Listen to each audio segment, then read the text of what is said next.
नमस्कार, मैं हूं सत्यपाल और आप देख रहे हैं CWB हिंदी न्यूज। शक संवत 1946 विक्रम संवत 2081 आज आषाढ़ मास के शुक्ल पक्ष की चतुर्दशी तिथि और दिन शनिवार है। तदनुसार अंग्रेजी तारीख 20 जुलाई सन 2024। चतुर्दशी तिथि शनिवार शाम 6 बजे तक रहेगी। उसके बाद पूर्णिमा तिथि लग जाएगी। सबसे पहले आज के मुख्य समाचार।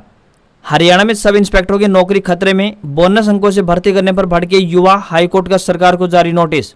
हरियाणा कांग्रेस एमएलए पर 14 घंटे बाद रेड खत्म। ईडी ने बैंक प्रॉपर्टी कागजात कॉपी किए। 1392 करोड़ बैंक घोटाले केस की हुई है जांच।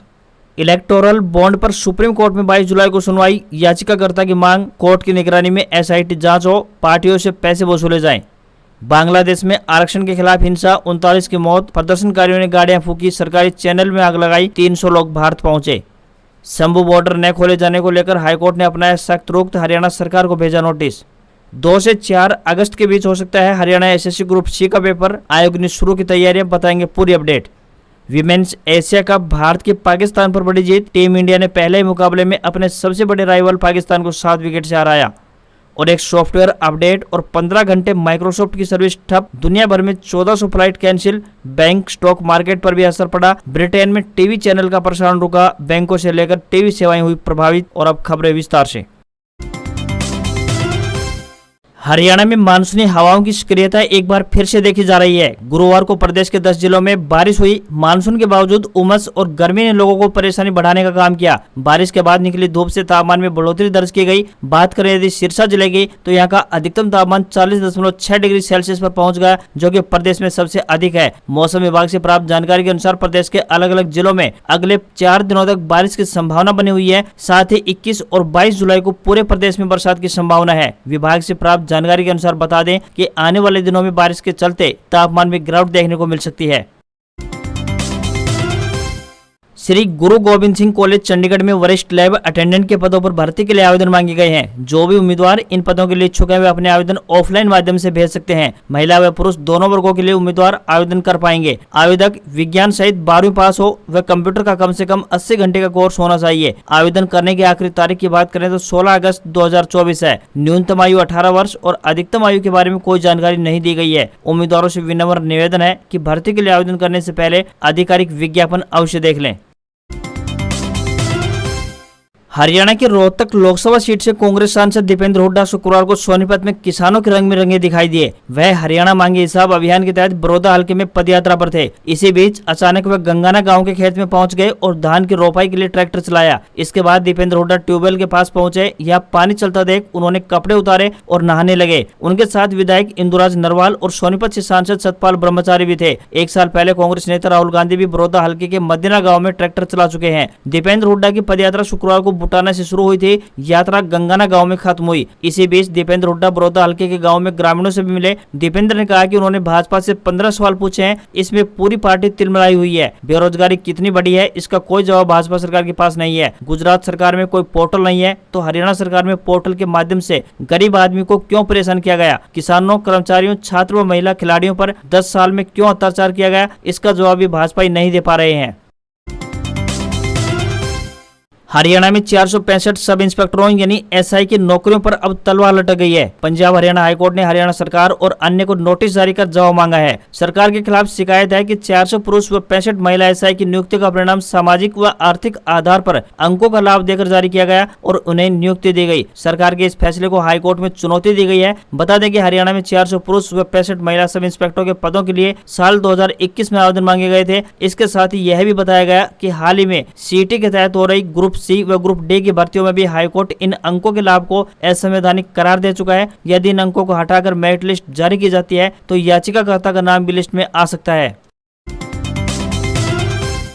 हरियाणा के महेंद्रगढ़ में कांग्रेस विधायक राव दान सिंह के आवास पर गुरुवार को पड़ी ईडी की रेड करीब 14 घंटे के बाद रात करीब 9 बजे संपन्न हुई। टीम ने घर में मिले विभिन्न दस्तावेजों की जांच की। बैंक डिटेल, प्रॉपर्टी से जुड़े कागजात की प्रिंट कॉपी ली। टीम ने घर पर ही प्रिंटर मंगवाकर जरूरी कागजातों के प्रिंट निकाले। इस दौरान परिवार के सभी सदस्यों के बयान भी दर्ज किए गए। टीम ने अभी किसी प्रकार की सार्वजनिक नहीं की है। बता दें कि ईडी ने गुरुवार सुबह 7:30 बजे राव दान सिंह के शंकर कॉलोनी स्थित भाई राव रामकुमार के घर और रेवाड़ी रोड स्थित फार्म हाउस पर रेड की। दोनों जगह सुरक्षा सुरक्षा बल तैनात थे, किसी को भी आने जाने तक नहीं दिया गया। सुबह टीम के पहुंचते ही सभी के मोबाइल फोन अपने कब्जे में ले लिए गए। इसके बाद टीम ने दोनों स्थानों पर छानबीन की। टीम ने घर में सभी दस्तावेज खंगाले, इनमें बैंक डिटेल के अलावा प्रॉपर्टी की दस्तावेज शामिल रहे। टीम ने इनकी विस्तार से जांच पड़ताल की, घर में रखे कैश आभूषण से जुड़ी डिटेल भी ली। फिलहाल टीम ने स्पष्ट नहीं किया है कि विधायक के घर या फिर फार्म हाउस से क्या मिला।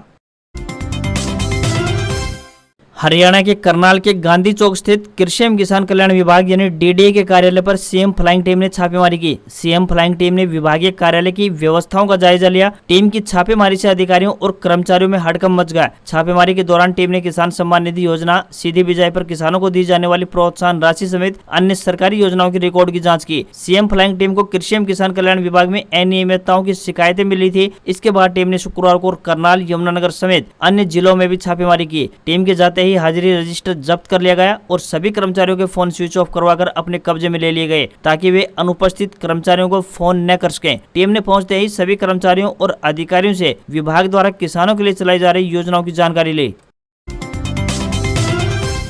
हरियाणा के रेवाड़ी जिले में बन रहे अखिल भारतीय आयुर्विज्ञान संस्थान यानी एम्स को लेकर प्रदेश के लोक निर्माण मंत्री डॉक्टर बनवारी लाल ने एक बड़ा बयान दिया है। डॉक्टर बनवारी लाल ने कहा कि एम्स का निर्माण तेजी से किया जा रहा है। अक्टूबर तक ओपीडी के लिए भवन बनकर तैयार हो जाएगा। एम्स निर्माण की जिम्मेदारी जिस एजेंसी को मिली है वह समय पर काम करने का पूरा प्रयास कर रही है। डॉक्टर बनवारी लाल ने बाउल के प्राणपुरा रोड पर गाँव तिहाड़ा में बन रहे महिला कॉलेज को लेकर कहा कि अगले महीने अगस्त में महिला कॉलेज की छात्राओं को अपना भवन मिल जाएगा। कॉलेज भवन का काम लगभग पूरा हो चुका है।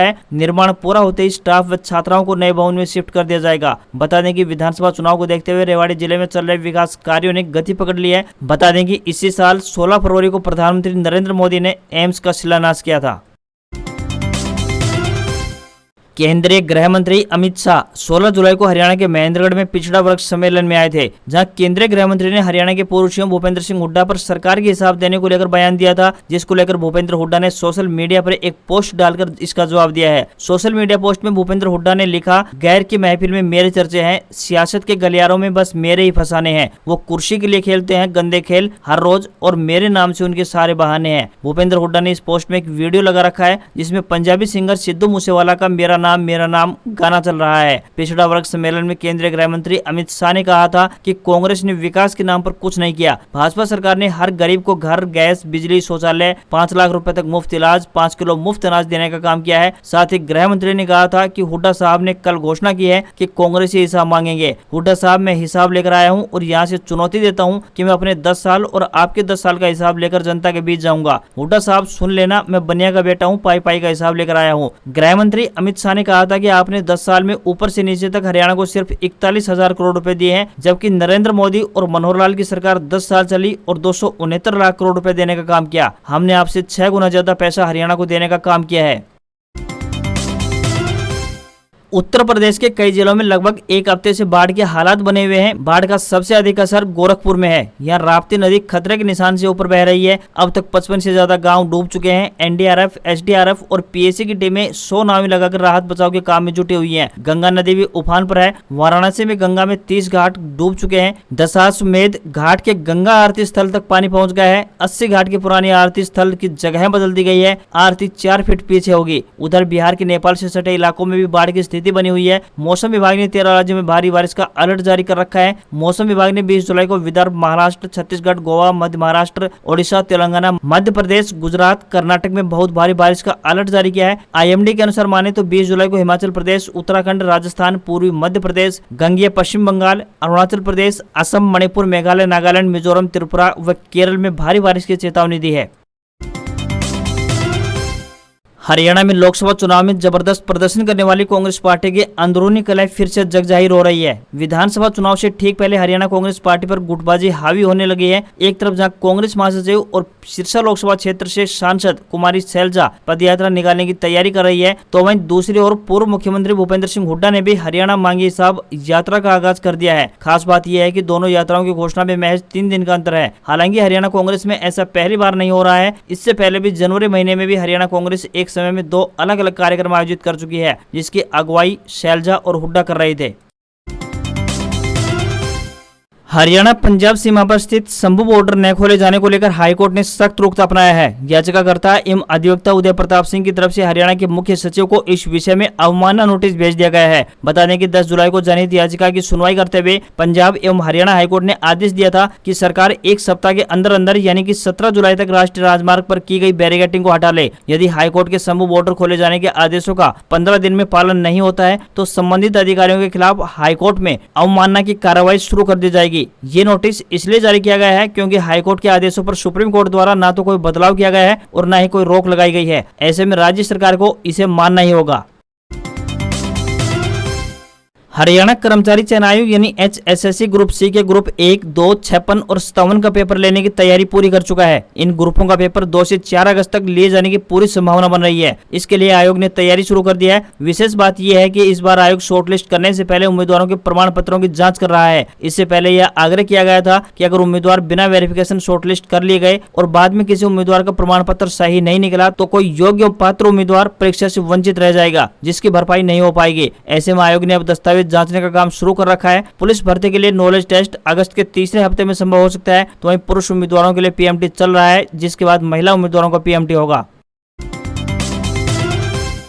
जम्मू कश्मीर के रियासी जिले में बने दुनिया के सबसे ऊंचे स्टील आर्च ब्रिज पर स्वतंत्रता दिवस यानी कि 15 अगस्त को पहली ट्रेन चलेगी। संगलदान से रियासी के बीच चलने वाली यह train service Udhampur Srinagar Baramulla rail link project का हिस्सा है। इस ब्रिज पर 20 जून को ट्रेन का ट्रायल रन हुआ था। इससे पहले 16 जून को ब्रिज पर इलेक्ट्रिक इंजन का ट्रायल हुआ था। ये ब्रिज पेरिस के एफिल टावर से 29 मीटर ऊंचा है। एफिल टावर की ऊंचाई 330 मीटर है, जबकि 1.3 किलोमीटर लंबे इस ब्रिज को चिनाब नदी पर 359 मीटर की ऊंचाई पर बनाया गया है। ये ब्रिज 40 किलो तक विस्फोटक और रेक्टर स्केल पर 8 तीव्रता तक के भूकंप को झेल सकता है। पाकिस्तानी सीमा से इसका एरियल डिस्टेंस महज 65 किलोमीटर है। इस ब्रिज के शुरू होने से कश्मीर घाटी हर मौसम में ट्रेन के जरिए भारत के दूसरे हिस्सों से जुड़ पाएगी। प्रोजेक्ट साल 1997 से शुरू हुआ था। इसके तहत 272 किलोमीटर की रेल लाइन बिछाई जानी थी। अब तक अलग अलग फेज में 209 किलोमीटर लाइन बिछाई जा चुकी है। इस साल के अंत तक रियासी को कटरा से जोड़ने वाली आखिरी 17 किलोमीटर लाइन बिछाई जाएगी, जिसके बाद जम्मू के रियासी से लेकर कश्मीर के बारामूला तक पैसेंजर ट्रेवल कर पाएंगे।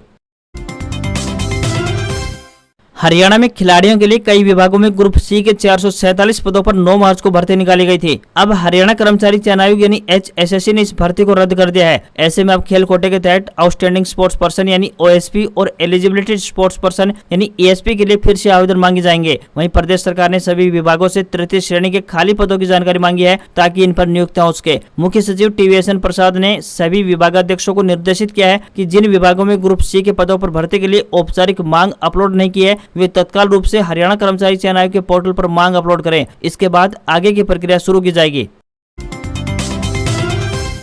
भारतीय शेयर बाजार ने लगातार तीसरे कारोबारी दिन अपना ऑल टाइम हाई बनाया। कारोबार के दौरान सेंसेक्स ने 81,587 और निफ्टी ने 24,853 का स्तर छुआ। हालांकि इसके बाद बाजार में गिरावट देखने को मिली और सेंसेक्स 738 अंक की गिरावट के साथ 80,604 के स्तर पर बंद हुआ। वहीं निफ्टी में भी 269 अंक की गिरावट देखने को मिली और ये 24,530 के स्तर पर क्लोज हुआ। वहीं 10 ग्राम 24 कैरेट सोना 706 रुपए फिसलकर 73,273 रुपए पर पहुंच गया है। वहीं 1 किलोग्राम चांदी 2255 रुपए फिसलकर 89,300 रुपए प्रति किलो बिक रही है। दिल्ली में 10 ग्राम 22 कैरेट सोने की कीमत 68,300 रुपए और 10 ग्राम 24 कैरेट सोने की कीमत 74,500 रुपए पहुंच गई है। तो वहीं $1 का रेट 83 रुपए 72 पैसे पहुंच गया है। आज खबरों में बस इतना ही। देखते रहिए आपका अपना हरियाणा का सबसे बेहतरीन news channel CWB Hindi news. नमस्कार। इसी आशा के साथ आपका दिन शुभ रहे।